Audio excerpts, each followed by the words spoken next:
morning, everyone. My name is Yang Liu from Zhejiang University of Technology.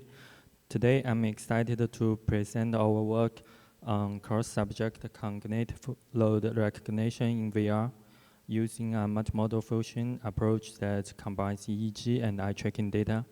This work was done together with Shi Chen and Jiaqi Dong.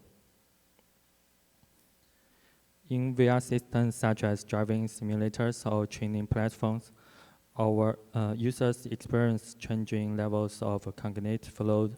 When the load becomes too high, it can cause stress and performance drops. When it's too low, users lose attention or motivation. That's why real-time cognitive load recognition is essential for safe and efficient VR experiments. However, this task is quite challenging because physiological signals can be very different from person to person. EEG and eye tracking data are easily affected by noise, the environment, or even personal habits. So model trained on one group of users often doesn't work well for others. To solve this, we aim to build a robust model that can recognize cognitive load across subjects by combining information from both EEG and eye tracking data. Our study makes three main contributions. First, we constructed a new dataset called CLVR. Second, we proposed a unified multimodal model that integrates noise injection, cross-attention fusion, and domain adversarial training. Third, our model achieves state-of-art across subject performance on both the self-built dataset and the public dataset. And we designed a VR driving environment in Unit 3D to simulate realistic highway driving.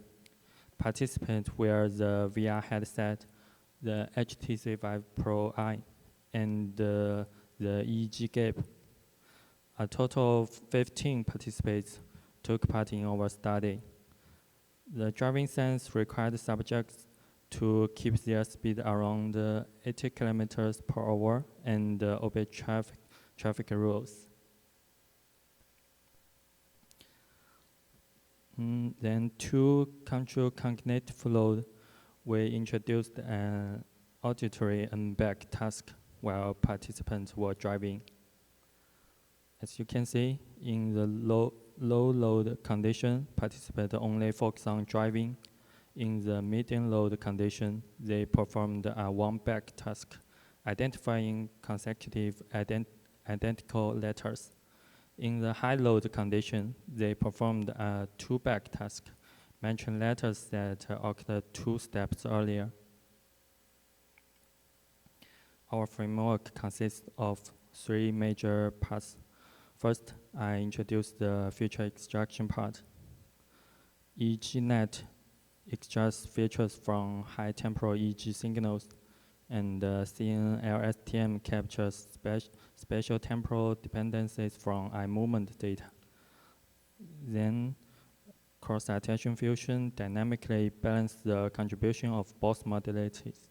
For instance, when eye data becomes unreliable, maybe due to blanking, the model automatically relies more on EEG data. Then I introduced Dan and the future reconstruction part. Our goal is force the model to learn to forget which subject the data from. So first, we designed a domain adversarial neural network. We called it Dan. Then the key idea is the gradient reversal layer, GRL. It works like this. During the forward pass, GRL simply passes the features to the subject classifier unchanged. But during the back propagation, it reverses the gradient direction. It multiplies the gradient by a negative value. This means the feature extractor is training to fool the subject classifier, while the classifier tries to identify which subject the data comes from. The feature extractor learns to make this identification impossible. Next, I introduce the conditional decoder. While the DEM makes the model forget subject-specific information, the conditional decoder does the opposite, but in a complementary way. It works like this. We give the decoder two things: the shared feature learned by the encoder and a small subject embedding vector that represents who the data came from. During reconstruction, the decoder uses both to rebuild the original signals. The subject embedding helps it bring back each person's unique signal patterns. This way, the model keeps enough information to accurately rebuild the data, but the main representation used for classification still stays subject independent. So the two parts, DEN and the decoder, work together in balance, not against each other. The training involves two stages. Pre-training, we apply Gaussian noise to improve robustness. Fine-tuning, we add a classifier to predict the cognitive load level. This process allows the model to first learn robust multimodal representations and then specialize in load classification. We evaluated our model on two datasets. Our model achieved 82 accuracy on our own built dataset CLVR and 74 on public dataset CL Drive. Although some individual differences remain, but the overall cross-subject generalization is significantly improved. Here, we compare our method with several well-known baselines. Across both datasets, our model consistently outperforms all of them, showing better robustness and generalization across subjects. To see how each part of the model contributes, we ran a set of ablation studies. First, multimodality really matters. Combining EEG and eye tracking data gives much better results than using either one alone. Second, both the conditional decoder and the DEN are very important. If we remove either of them, the accuracy drops a lot. And finally, noise injection helps improve robustness, but only when amount of noise is moderate. Too much noise actually hurts the learning process. This work has practical implications for adaptive VR systems. By monitoring users' cognitive load in real time, the system can dynamically adjust task difficulty. For example, slowing down the driving simulation when the user is overloaded. Such adaptive feedback can improve training efficiency, safety, and user experience in VR environments. To summarize, we addressed the challenge of cross-subject cognitive load recognition in VR. Our method combines cross-attention fusion, noise injection, and domain adversarial training to achieve subject environment representing learning. We believe this approach can serve as a foundation for building intelligent adaptive VR systems in future. Thank you.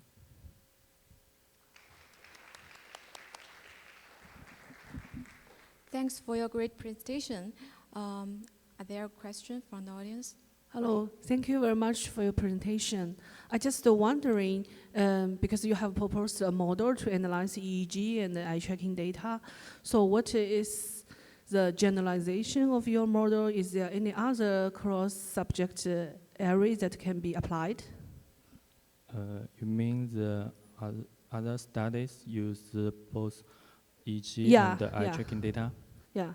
Yes, yes. We now we try to apply our framework on MI, motor imagery, which means you simulate the movement in your mind, but not actually execute it. And we also try to apply our framework on emotion recognition, both use EEG and eye tracking data. And we also want to replace the extraction network, future extraction network, such as 3D Scene LSTM and transformers to improve our performance. Thank you. Thank you, because emotion regulation is some area I'm working on, so that's why I ask this question. Thank you. Yeah. Okay, are there any other questions? So please.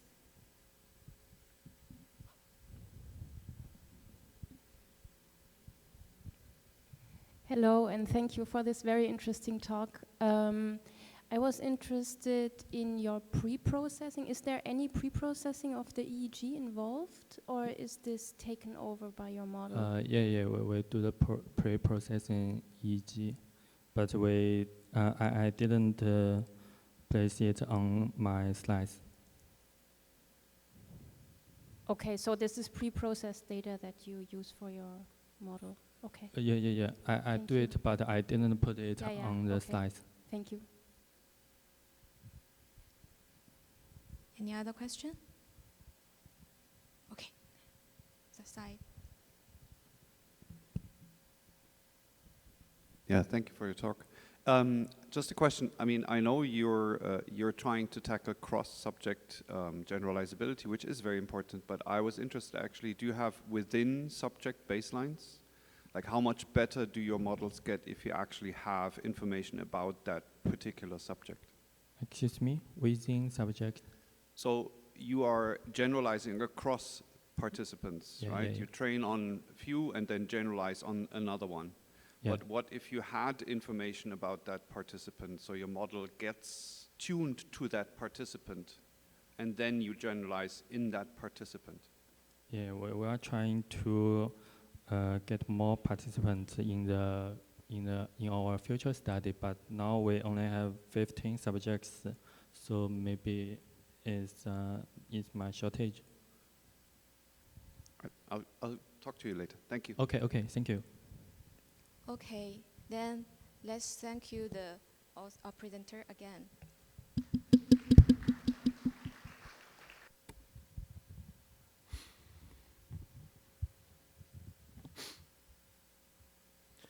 Okay, so hello everyone, and thank you for coming to this presentation where I'm going to explain our work, a comprehensive analysis of the influence of cognitive load on physiological signals in virtual reality. So first, I will dip a little bit on what's cognitive load. And I know it's early in the morning, but I'm sure that everyone in this room is able to do simple additions without really any problem. Like you can add 7 + 7 repeatedly. However, if you were asked to do this while you were also, for example, cooking your meal, I know it would get a little bit more distracting, but you could still manage. However, if at the same time something really interesting comes in the TV, then it will mostly be getting to a problem where you will start losing performance in all 3 of the tasks. It will get less enjoyable, and at some point you will just stop doing one of them. So this is basically the principle that cognitive resources are limited, and we have to allocate them intelligently to all of the tasks that we're doing at the same time. This is why it is important and highly beneficial to understand and manage cognitive load in users, especially in virtual reality experience, which is our case, because in that way we can avoid said performance decrease, we can improve user experience, and we can allow for users to have longer VR experiences, reducing their exhaustion. Traditionally, cognitive load has been mostly studied and interpreted through subject evaluation, so basically questionnaires like NASA TLX being the most common one. However, this has limitations, especially for virtual reality, which is our case. The first and biggest one being that it will break the immersion. So at some point you have to stop the person from doing what they are doing and interrupt them to ask them questions and have them give you their opinion.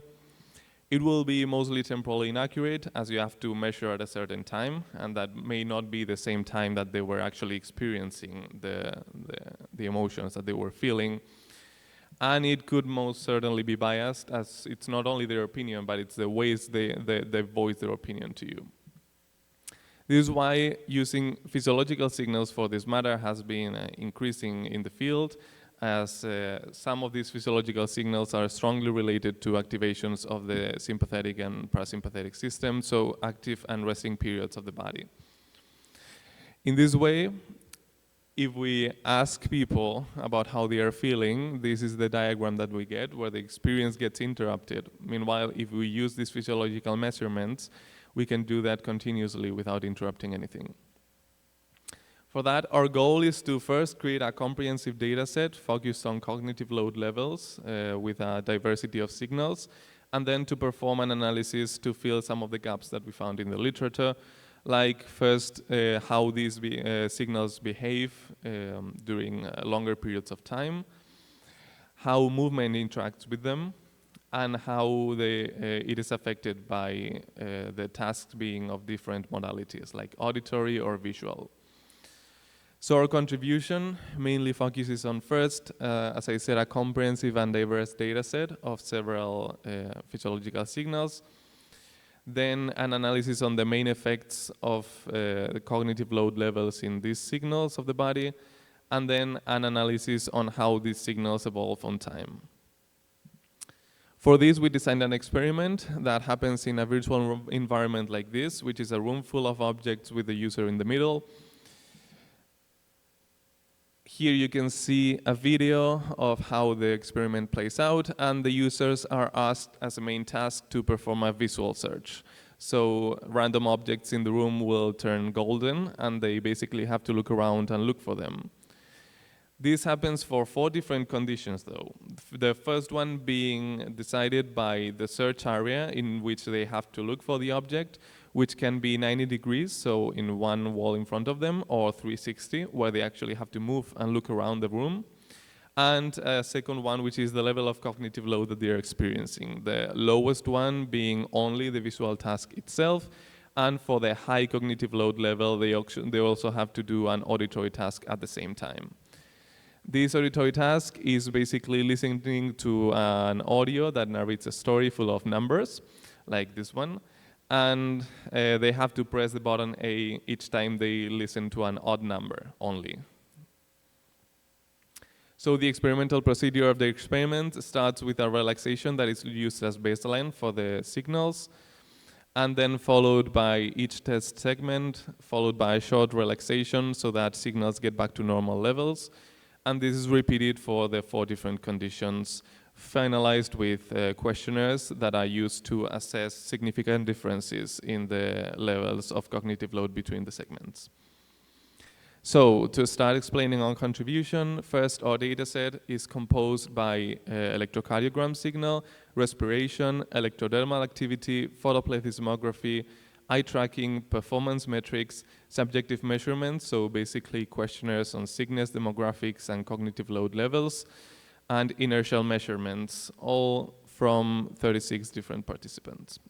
The data was captured using the Shimmer 3 ECG and GSR Plus sensors and the Varjo XR4 headset. So into the main analysis that we did, I will show some of the most interesting insights that we got. First, going into the main task performance, which showed an important decrease between the low and high cognitive load segments. So this basically means that users took a significantly longer time to find objects while they were listening to the audio and completing the secondary task at the same time. And this was consistent across both search areas, which proved our first hypothesis. And then I will go into the 4 main biomarkers that we analyzed in the paper, which are the mean heart rate, the mean respiration frequency, the median EDA tonic component, and the median phasic component. However, I have to remark that we also explored preliminary many other markers that are also on the supplementary material, and of course many of other signals remain unexplored and should be properly analyzed in the future. So with the first one, the EDA tonic component showed a significant increase during high cognitive load segments. And this, again, was also consistent across both search areas, being the most robust indicator that we found of all of the 4. Then the heart rate also showed a significant increase, though lower, and it was not consistent across both search areas. It only happened in the 360 search area and seems to be affected more by the movement of the user. On that same note, the respiration frequency also showed a slight increase for high cognitive load segments, but in this case, if you analyze it separately for both search areas, none of them showed significant difference, which means probably that it was the most sensitive to the movement and vulnerable to movement artifacts. So in summary, you can look further into the details in our paper, but the EDA tonic component presented as the most robust indicator of all 4. The heart rate and respiration frequency seemed to be more sensitive to movement, and the EDA phasic component seemed weak and was unable to provide significant differences between the cognitive load segments, probably due to their long durations. And finally, going into the last part of our contribution, which is the analysis of the signals along time, we compared the first and last 40 seconds of each segment for each of the 4 signals. So first, for the heart rate and the phasic EDA component, we got the same result, which is that they both significantly decreased along the segment duration. So they were both higher during the first 40 seconds, but showed very different results at the last 40. However, for the other 2 signals, the respiration and the EDA tonic component, they seemed much more stable across the segment, especially the EDA tonic component. Meanwhile, the respiration, although it globally seemed consistent, it was less reliable for the 360 area, search area condition, which reinforces the idea that we mentioned before, that it is quite sensitive to movement artifacts.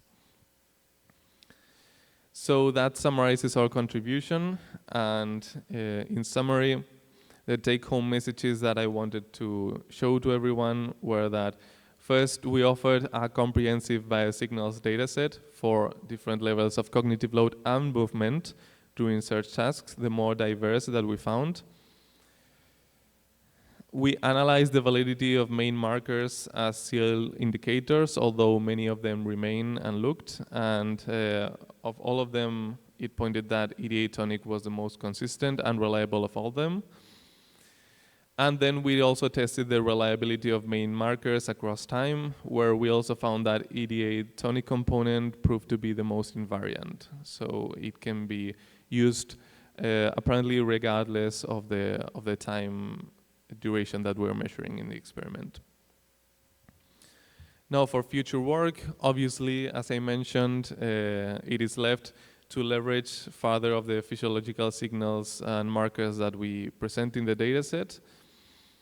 It would also be interesting to be able to disentangle the sources of the cognitive load that the users are experiencing, since we know that the different types of cognitive load that people can experience come from different sources, such as the complexity of the task itself, but also the way you present it, and the person that is doing the task itself.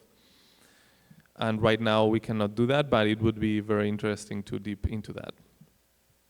And finally, of course, even though we tried to do a step forward into doing a more realistic scenario with movement and many other factors that are outside of our control, it would always be better to also expand to more in the wildest scenarios where everything is uncontrolled.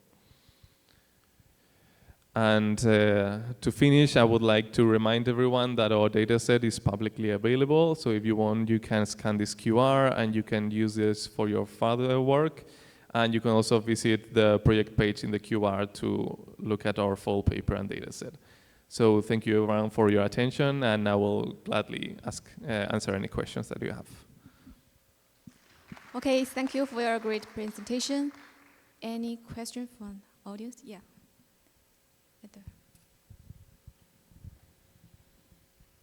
Hi, thanks for your talk. Doug Bowman from Virginia Tech. I think you said that you used a Vario headset for the experiment, is that right?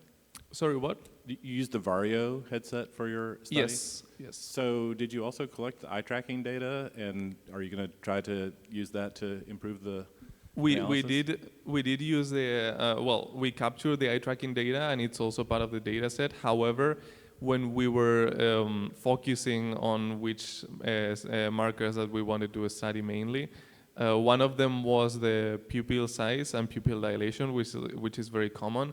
However, we did not find specifics on the documentation of the headset on whether or not the pupils were compensated when people were looking to different directions and not straightforward. So we wanted to first test that ourselves and then know if we can use those data reliably. So that is why it's not included in the analysis, but we offer those data in case anyone wants to try them. Great, thanks. Thank you for your nice talk. I think I missed a little bit detail about, you said you have two cognitive level, low and high, and I'm wondering how you define those two difficulty levels. Is that from the subjective questionnaire or from your experiment design? Thank you.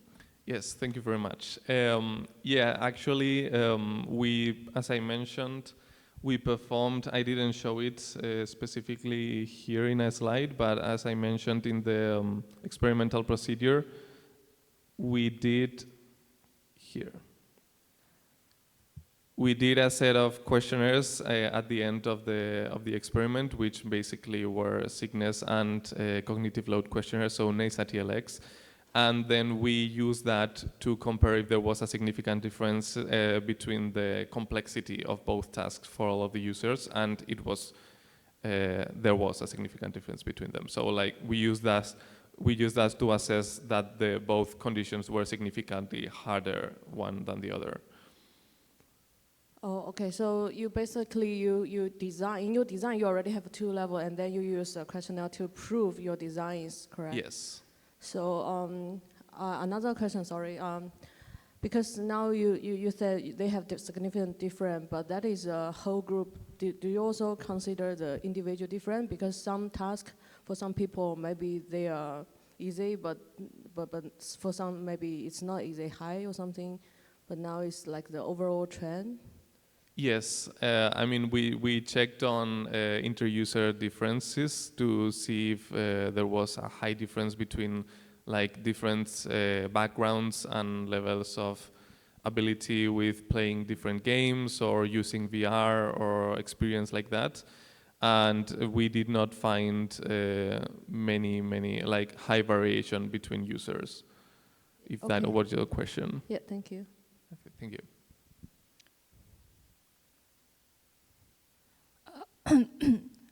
Good morning, everyone. I'm Sun Chi from the Hong Kong Polytech University. I'm glad to be here to introduce my work, which name is Mirage, Multimodal Intention Recognition and Admittance Guidance Enhancement in VR-based multi-object teleoperation. VR-based teleoperation offers an intuitive, immersive 3D perspective for users to control robots remotely and smoothly. However, when it comes to the complex tasks like grasping multiple objects, users face significant challenges. For the users, there is a high workload and movement effort. Also, depth perception in VR can be tricky, leading to misalignment. Shared control schemes, which blend human commands with robot autonomy, often rely on haptic feedback to guide the users. But in VR scenarios, we always face a critical gap. First, the VR system operates often without force feedback, which removes a key channel for spatial guidance. Second, most existing research focus only on single object grasping. And third, this system lacks a mechanism for clarifying which specific object the user intends to grasp in a clutter scene. Furthermore, in multi-object grasping tasks, intention shows to be important, while existing systems that usually use gaze for intention recognition often struggle with high cognitive load and estimation errors. This led us to our core research questions. First, how can we provide intuitive spatial guidance to the users without using force feedback in VR? Second, how can we achieve precise human intention recognition, specifically in a multi-object environment? And third, how can we integrate this recognized intention with robot autonomy to enhance the overall grasping performance? Our proposed framework, Mirage, is designed to answer these questions. This is a high-level overview of the Mirage framework with two novel components. The virtual admittance model, VA models, provides implicit spatial guidance, while the multimodal intention perception network, MMIPN, method accurately infers the user's target object positions. Together, these two methods create a seamless and efficient interaction loop. For the research question 1, to optimize the human movement trajectory towards the grasping object, a virtual admittance model is introduced in the direct shared control mode. By employing APF in this model to raise awareness of the potential target positions, this method aims to implicitly enhance the spatial perception of operators in the moving stage. And for the second research question, we focus on figuring out the human grasping target intention, aspect of the gaze modality, to enhance the robustness of the 3D estimation accuracy and reduce the dependence of the gaze modality. We consider 4 channels of different modalities, including the gaze, the time series robot's action data, as well as the environmental context information, including the observing image and the potential object position data. Based on our previous method design, we implement our method in such a system. On the logo side, the user interacts with the VR interface. Our multimodal server unit runs both the VE and MMIPN algorithms introduced before. The resulting control commands are sent via a TCP/IP network to the remote side. This creates a closed-loop, real-time teleoperation system. Before conducting the user study, we prepare the system with model training, and we also arrange the ablation study for the MMIPN network to discuss the impact of each modality on prediction accuracy. Through ablation studies, we confirmed that while gaze is a domain cue for disambiguation, combining it with other modalities like hand pose and robot data yields the highest accuracy, achieving a lowest target estimation error. Here is a demo video Mirage of the is a system human-robot implementation, interaction framework and built on virtual reality describe of technology, how Mirage designed to enhances assist the operators in VR-based doing multi-object grasping tasks with in our VR-based novel VA and operation. MMIPN Mirage methods divides the in the multi-object Mirage grasping framework. task into 2 phases, movement and grasping. Each phase has a specific assistance method designed in Mirage. In the movement phase, virtual admittance modifies the robot trajectory. Compared to the non-VA condition, is easier to motivate the robot to approach the target through the user's hand movement. In the grasping phase, a human intention perception network, MMIPN, is proposed. After the user's grasping decision, MMIPN estimates the user's desired grasp position for robot motion plan.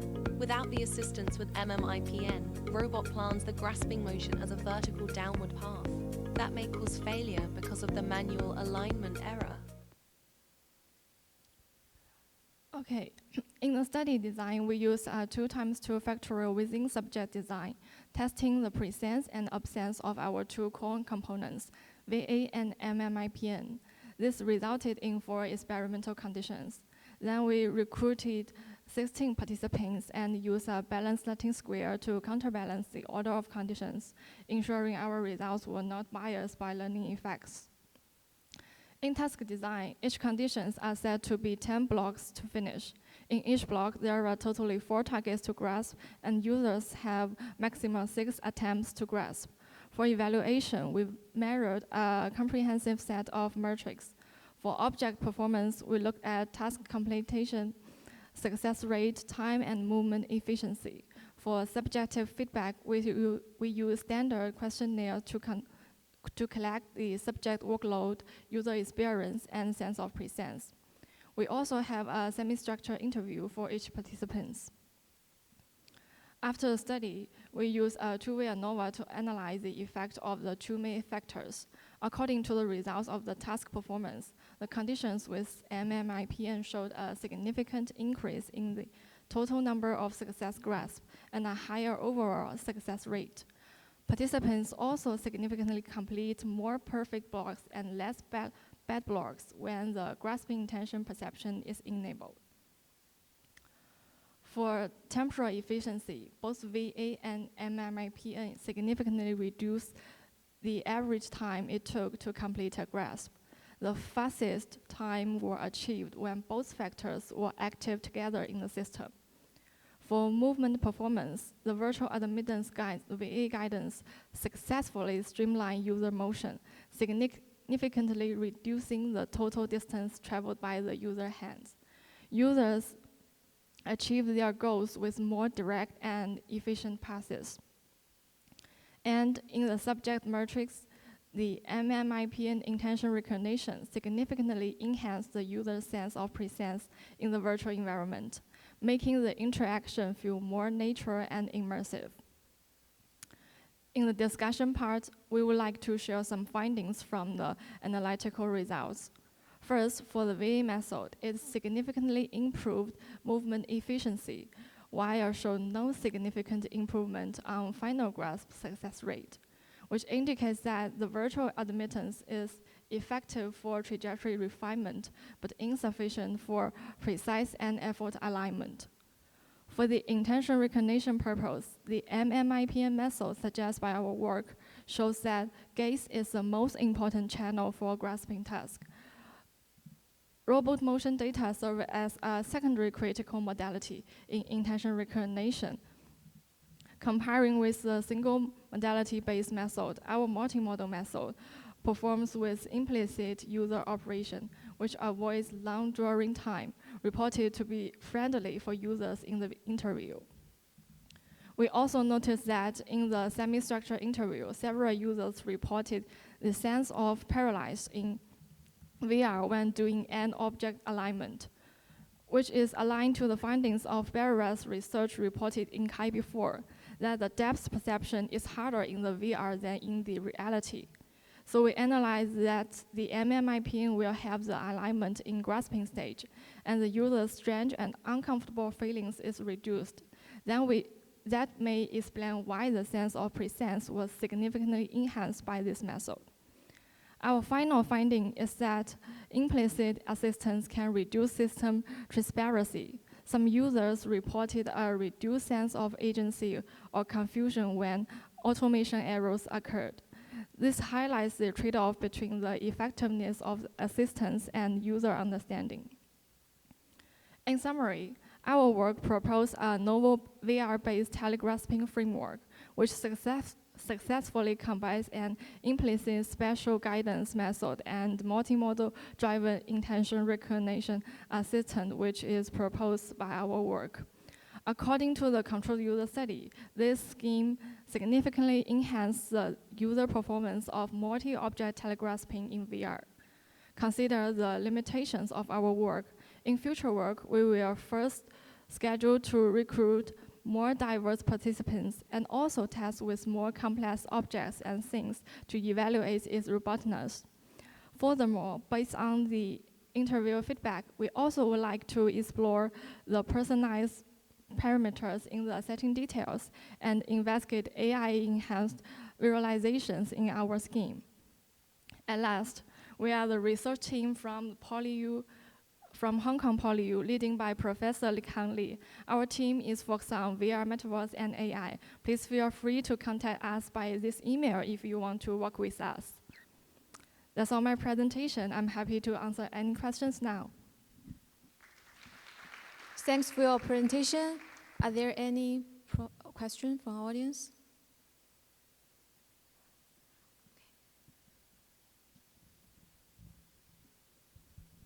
Thank you for your presentation. I have a question about your grabbing intention. So do you mean the intention is like intent to grab or non-intent to grab? What is a grab intention? Thank you. Okay, grasping intention may mean many concepts, but in my design, it means the grasping intent object position, and in my framework, this network, it works to inferring the grasping position is a 3D position. The outcome of the network is a 3D position. Okay, thank you. Any more questions?